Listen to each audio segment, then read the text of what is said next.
kind of come up with the ideas, and it's like, okay, so, and then It all of a sudden happens. it happens. It's like, this is awesome. Mhm. Yeah.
Are we expecting more people?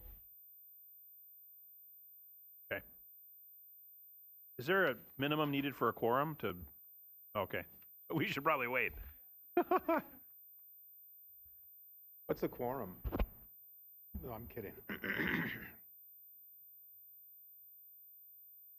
30. Oh, me too. Check. Me too, Throughout yeah. the day. Yeah, have been. The opposite council meetings are on the same day.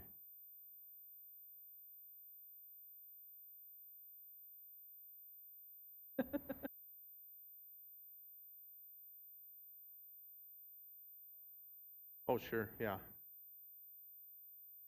I'm not complaining. I mean, out in public, I'm not complaining.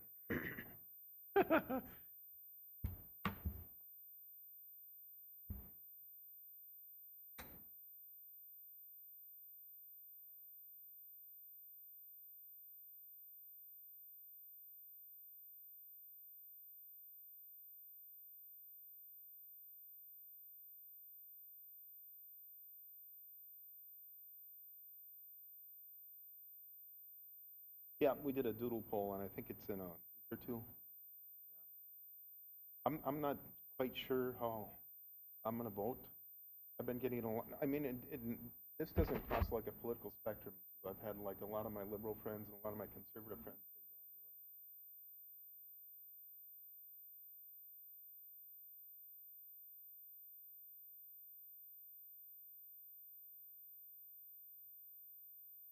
say I mean, Fargo allows it, so why not be consistent? And what,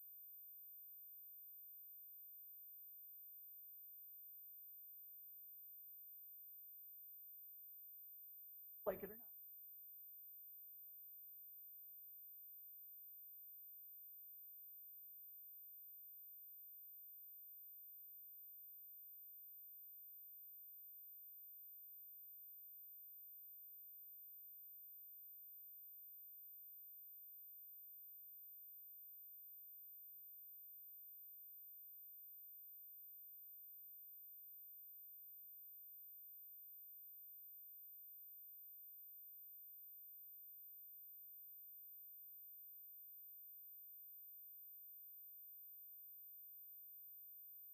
Like, yeah, I would love to live on an acreage.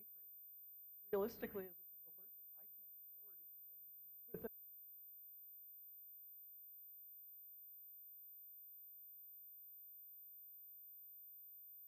they said it'll attract predators, but enough geese.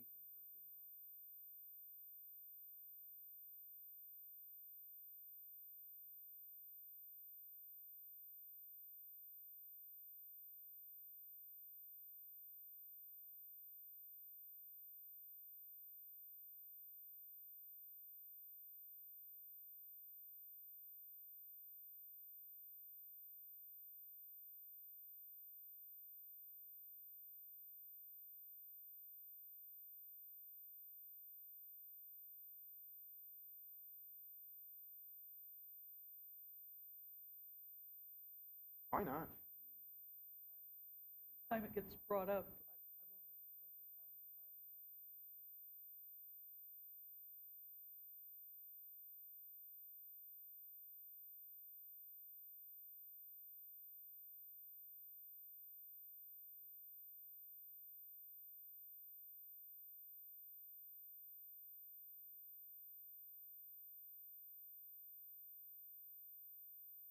I don't want chickens because they're going to eat my vegetable garden. Even if I have it fenced, there's a greater chance that they'll eat anything.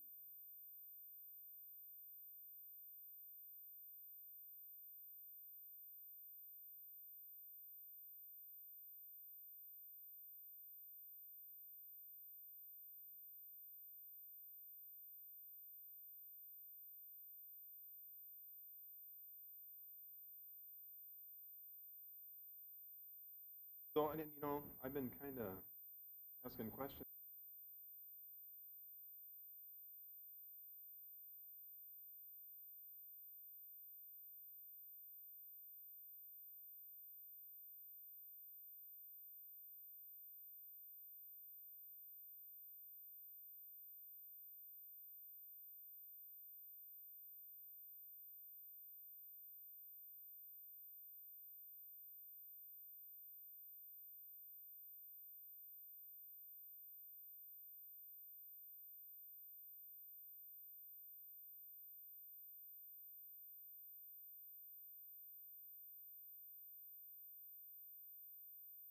I'm on the fence. I'll probably vote for it this time.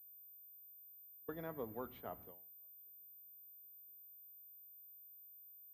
But like I said, Fargo, you don't hear people about chickens. Problem.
So far, I mean, barely had him introduced, but Watched his speech. It seems like a down-to-earth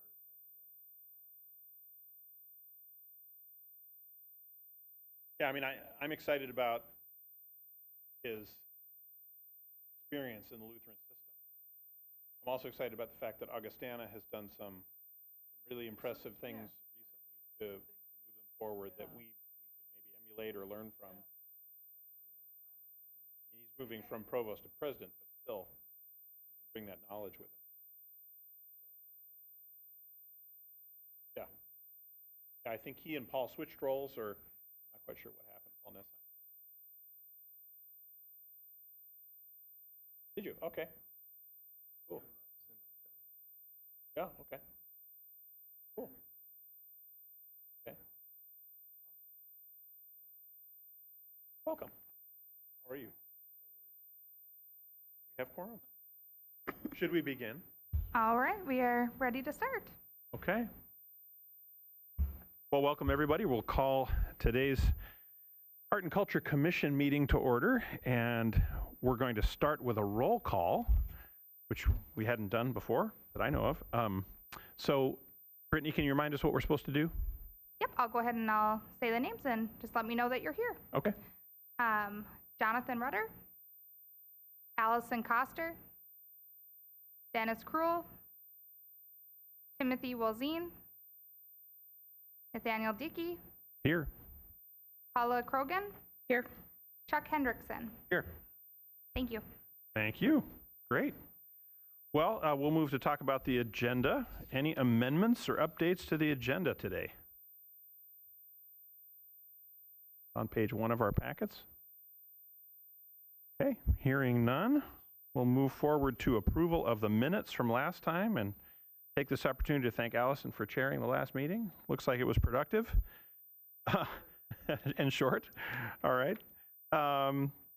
Any additions or amendments to the minutes before we approve them?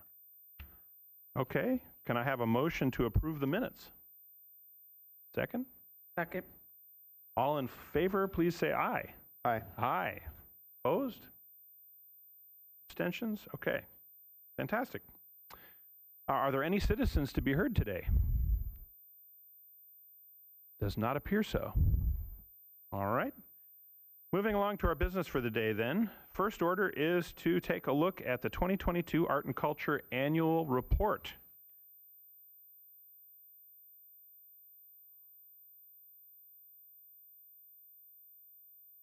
And I can provide a brief overview if you like. Yeah, that'd be great. So first off, thank you for serving for on the Moorhead Art and Culture Commission. Your time, effort, and dedication is very appreciated. 2022 was a busy year. Make Music Day with the Arts Partnership was celebrated nationally in June. The Breaking the Surface Beaver sculptures created by Katie Miller and Emily Williams Wheeler was installed at Davie Memorial Park in downtown. Center Avenue reconstruction received sidewalk leaf stamps for beautification of the right-of-way. 4 projects were recommended for approval to make Moorhead active.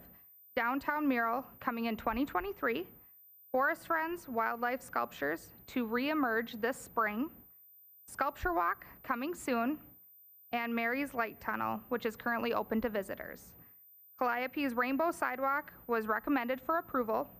Storm drain art was completed by Olivia Bain at the UMComp Center and the intersection of 24th Avenue South and Rivershore Drive, and 3 utility box wraps were approved. We look forward to the utility box wrap installations, 2 additional storm drain art paintings, and music in the park in 2023.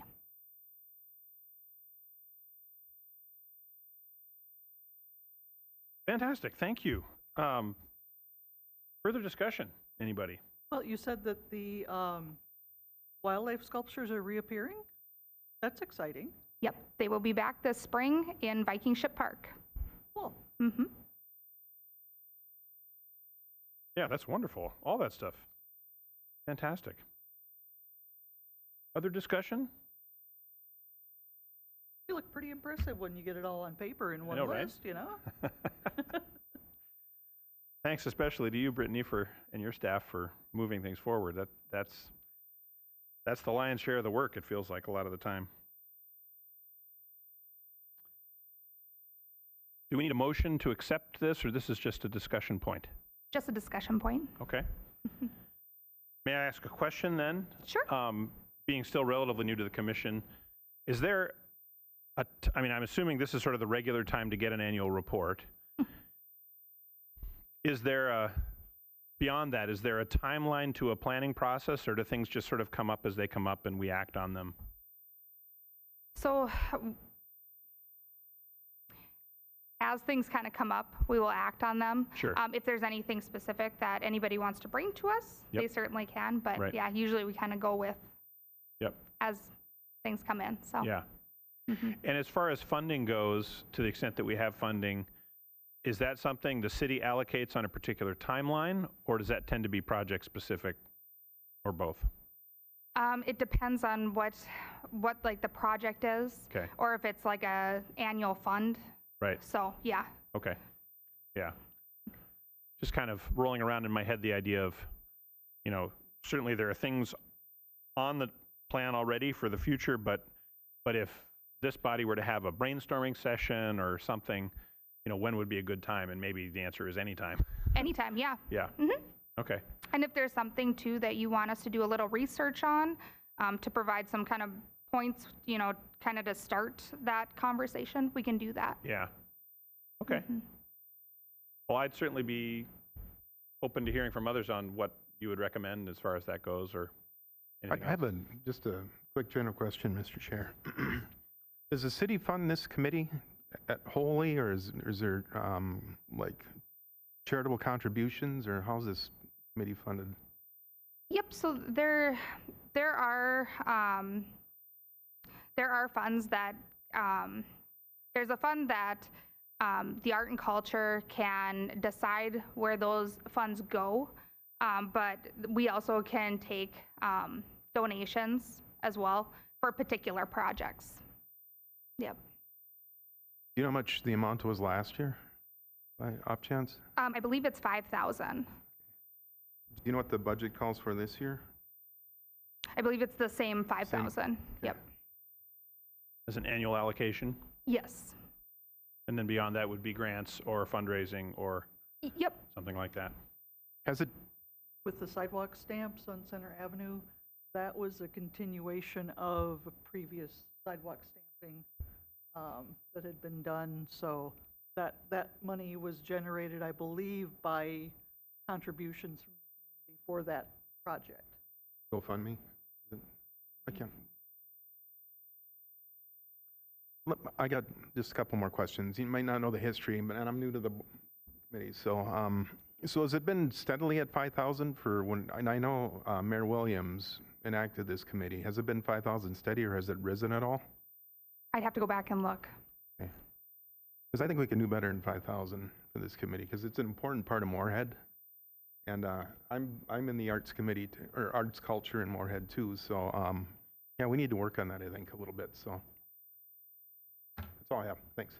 Yeah, I mean, and I'm with you in the sense that that seems like a fairly modest allocation. I would guess an argument for increasing it, it would be welcome if it were accompanied by ideas for how it was going to be used, and maybe, again, many of us being new, is sort of what might help us is a little bit of history around the past 5 years or 10 years or something like that, and then we could think in terms of, I don't know, categories or types of public art or things like that might, as we bring our individual expertise and collective wisdom to, what might the future look like. The call to activation projects that were funded, that I think was separate money. Because I think that was, me and Jonathan were on that subcommittee, and I think that was like 18,000-ish. Yep. And that was experience marketing funds. Yep. Right, yeah. Well, we start budgeting our budget process in June. So if we had ideas on what we could spend to allocate more funds to this committee, and I could bring it to city manager and the finance director saying, we're kind of looking at this. What do you have available? Just increase the funding, because 5,000 is modest, and the Fargo-Moorhead area is arts. I mean, there's a lot of good choirs. I mean, terrific theater and great music. So, yeah, if we could get some ideas on how to fund it, I could bring that to like I said, the finance director and our city manager, and see if we can get more money. That's great. And do we have any kind of a charge or mandate for the commission that sort of defines the scope or limits or whatever of what, or is that just open? It would be probably listed in like our bylaws. Yeah. Yep. That'd be great to, I'd be happy to, exchange some emails with you about what information we might want for that, to start that brainstorming. Sure. Yeah, and like you say, since we have till June potentially, or maybe not all the way till June, but that gives us a few meetings to. We start thinking about it in March, so we Okay. still got some time. Yeah. But if I can, just bring some ideas accompanying them, so we can ask for more money. I mean, I'd be more than happy to do that. Yeah. Well, I know for the 2 years that I've been on the committee, every so often, every couple of months, it's like, oh, if only we could afford a sculpture walk. And now, because of the call to activation monies, we gave 10,000-ish to the Rourke to kind of start that. So so now maybe we've got the ball rolling. Hmm. Yeah. And I would love to have an update. I wish Jonathan were here. Just, just to find out kind of vaguely where they're at with that. Well, maybe next time, that update. That'd be great. All right, other things related to the annual report. Okay, so let's move to the proposal, which is the last couple pages, the 2023 Art and Music Event Proposal and the River Arts Expansion Update. I think this is a really exciting proposal, and I know I wasn't here for the meeting where you kind of fleshed it out, but I was delighted to see that there are groups confirmed already. Do you want to give us a little overview? You got it. So the River Arts Expansion Update. The overview, the commission recommended a joint effort to expand an already popular event. We've brainstormed and come up with some ideas of how to accomplish this. Josie is with us this afternoon. She's from Parks and Rec, and she's been kind of tag team and working with me on this. And she's going to provide us with some details. Yeah, we have a really exciting lineup at this point. We've got a really diverse array of artists. We have funk, R&B, country, rock, hip hop all represented, which will be really nice for the community. Something for everyone. We've made some purchases that are very exciting. We'll have a Welcome to Moorhead selfie station. We'll have blue foam building blocks for kids and families to engage with at the park. We'll have a monster mural, which is a cool addition. It's a reusable vinyl thing that you can color on, paint on, and it just washes off with water. We can reuse it at all of our events. We'll have the usual activities at River Arts as well. Free carriage rides at Memorial Park. We'll have a special Nordic night in conjunction with the Scandinavian Festival this year. We'll have a fishing clinic with river keepers, which has become an annual thing. And we'll also have cultural performances opening every night, and featured artists as well. So kind of jam-packed, very exciting. Yay. That's amazing. Yes, please ask any questions. For the culturally diverse music, what groups do you have for that? Do you know? Yeah, so we've got Fargo Spellemannslag, which is a Hardanger fiddle group. So that's kind of the Nordic culture is represented as part of that Nordic night. We'll have Heather and Thistle pipes and drums, representing kind of Scottish music. Fargo Folklorico will do traditional Mexican dance. We'll have the Buffalo River singers and dancers, I believe, dancing. Yes? Yep, they sing and dance. And then Chinese Heritage of Recreation and Dance doing a dance performance as well. So. Wonderful. Yeah, very exciting. Yeah. Can I ask about how we normally get the word out, or what kind of publicity is happening? Yep. So we partner with FM media, radio FM media. So they do some radio advertising for us. We do a lot of social advertising on Facebook and Instagram increasingly as well. We'll advertise in the newspaper, in the forum, and also in the FM Extra. So we'll kind of cover a lot of our bases there and just try to get on as many community calendars and that kind of thing also as possible. Is it still a thing to do TV advertising, or is that just too expensive or not really relevant? Rather costly, Okay. but we do some TV advertising, I believe, for like our golf courses, and we also do a little bit for Greater Moorhead Days, but Yeah. Just need to try and get in on the, one of the morning shows or something. yeah, exactly. Yep. Yeah. So lots of, news, morning, TV interviews, that kind of thing. Yeah. Do we do anything on public radio? Is that part of FM media, or? Yeah, we do have some advertising with NPR for our Frostival events, so that's a relationship we can definitely continue. And isn't there a public radio station, Fargo, that plays jazz a good bit of the time? Oh, yeah, I think so. Tim Wallenstein probably would know more because he works for Prairie Public, but yeah, because like how much overlap is there between a public radio audience and these genres of music? But at the same time, if you like music, Oh, yeah, You I know. think there's plenty. Yeah, great. Publicity has sure changed over the last couple of decades, hasn't it? Oof. Concordia, we turned upside down. It's totally different. With the River Arts, how was the attendance last summer? Was it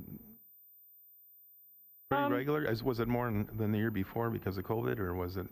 Yeah, I do believe it's kind of it's coming back post-COVID. I think we averaged like 300 to 500 a night last year. Oh, And so hopefully now that we have just like this huge lineup of stuff, we'll get even more folks and maybe a broader variety of people coming out and checking it out too. yeah, and then what was mentioned, the morning shows like WAY and KFGO and those type of stations, and only if we had a parks director who had a connection, just with Joel. But yeah, it'd be good. 300 to 500, that's quite a bit. Maybe we can reach for a goal of 1,000, you know.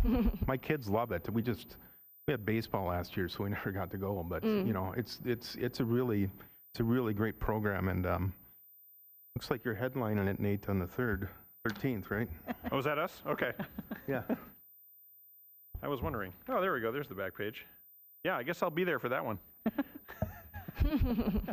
Has there been any discussion, and this is pie in the sky, but to, since each night there's kind of a theme, to kind of try to shape the food and beverage offerings to fit that? I mean, that'd be amazing. I mean, that's asking a lot. Yeah, it's a though. cool idea.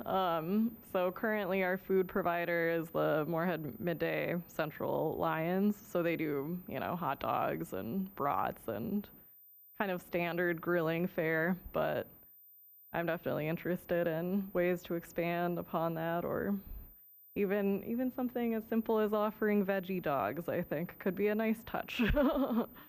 Are they exclusive? Could we have food trucks? Like, we have Moorhead food trucks that Right. fit some of these. I think it's something that would need to be kind of discussed with them to maintain that partnership. They do give money back to Parks and Recreation. So that relationship is an important one, but at the same time, yes, food trucks and that kind of diversity would be really cool. Yeah, one would want to approach it sensitively, but I do agree that's a great idea to create a little more diversity for the food offerings. Even just like one a night. Trucks that would fit. Yeah, we have some marvelous food trucks Yeah. in town. Yeah, Mhm.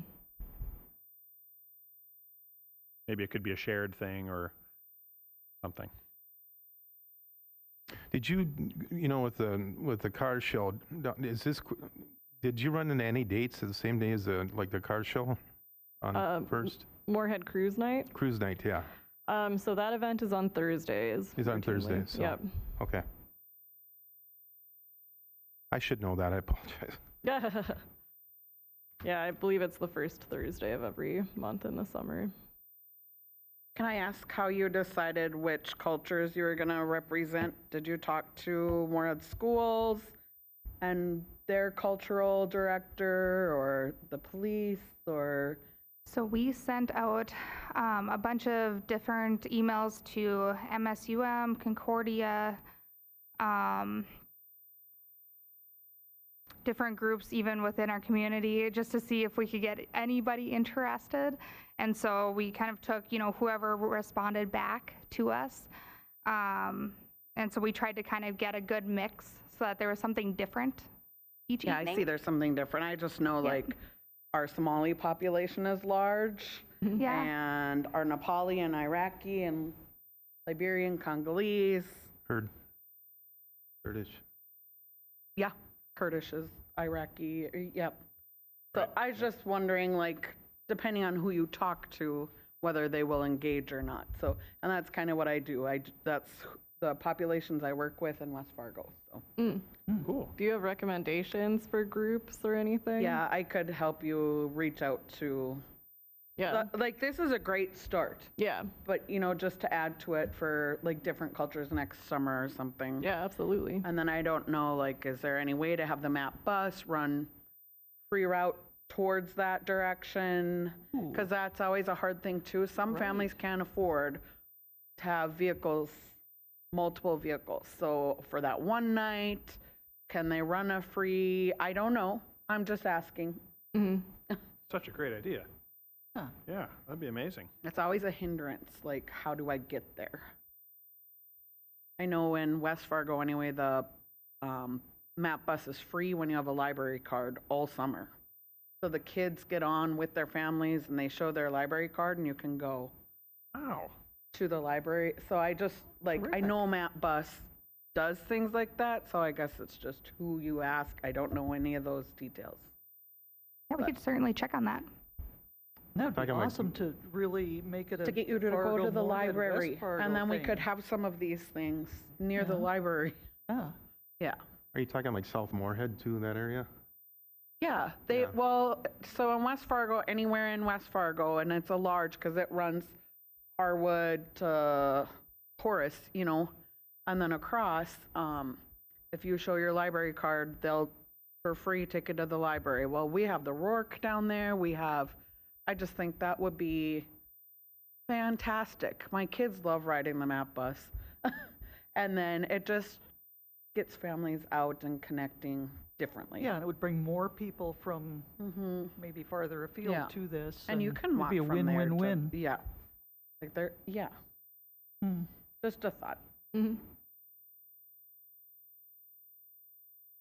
Is the Buffalo River Singers and Dancers, is that Native American group? Okay, Yep. that's what I assumed, yeah. Great. Thank you. Yeah, thanks. What a wonderful lineup. I made sure that the post-traumatic funk gig is in my calendar, so I'll be there to play. There are so many of you. It's hard to. It's like herding cats, yes, indeed. But we have pretty good communication systems, so I think we'll be fine. Well, at least you've got a little redundancy, so if somebody can't make it. That's true. That is true. And we have subs. Well, anything else on that? That is really terrific, Josie. Thank you. Thanks. Forward to getting the word out about it and showing up. Awesome. You make us look good. Okay, well then, lastly, just individual updates or things that are going on in your particular sphere that's related to what we're doing here. Horizon Middle School has James and the Giant Peach coming out the end of February. Love it. I believe it's that last week. Concordia is premiering a brand new opera by one of our composition faculty, Doug Harbin, and that's on Saturday, February 4th in the afternoon in the Centrum, and it's actually preceded by the Concordia Orchestra playing its annual senior honors concert featuring senior members of the orchestra as soloists, including one of my trombone students. So if you want a great afternoon of music, come out. It starts at 1 o'clock with the soloists first, and then the opera starts at 2:30. Yeah. Thing in your sphere. Don't have anything this month to report. Chuck, anything? No, just go and enjoy the arts, music, print, anything. Just go enjoy it. We got a lot of arts in Fargo Moorhead, so take advantage of it. Read.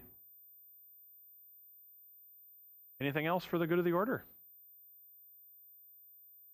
Do we need a motion to adjourn? Can we have a motion to adjourn? You can just adjourn, I'm sorry. Oh, that's okay. Well, then we'll adjourn. Thank you, everybody. I guess Appreciate you being here. Frostival. We should just, plug Frostival, because I was gonna say a quick one. Good. Arts related, FMCT is doing a children's show sneak peek during the Saturday event here. That's January 28th. And then they're also doing some winter caroling during the Candlelight Trail Walk, and that's on Tuesday, January 31st here. 6 to 8 p.m. for that one. Wonderful. And when is our next scheduled meeting for the commission? It will be February 27th at 4 p.m. Okay.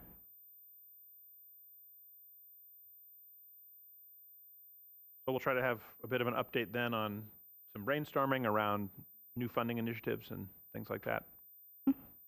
Cool. Okay, great. Thanks, everybody. Appreciate your time.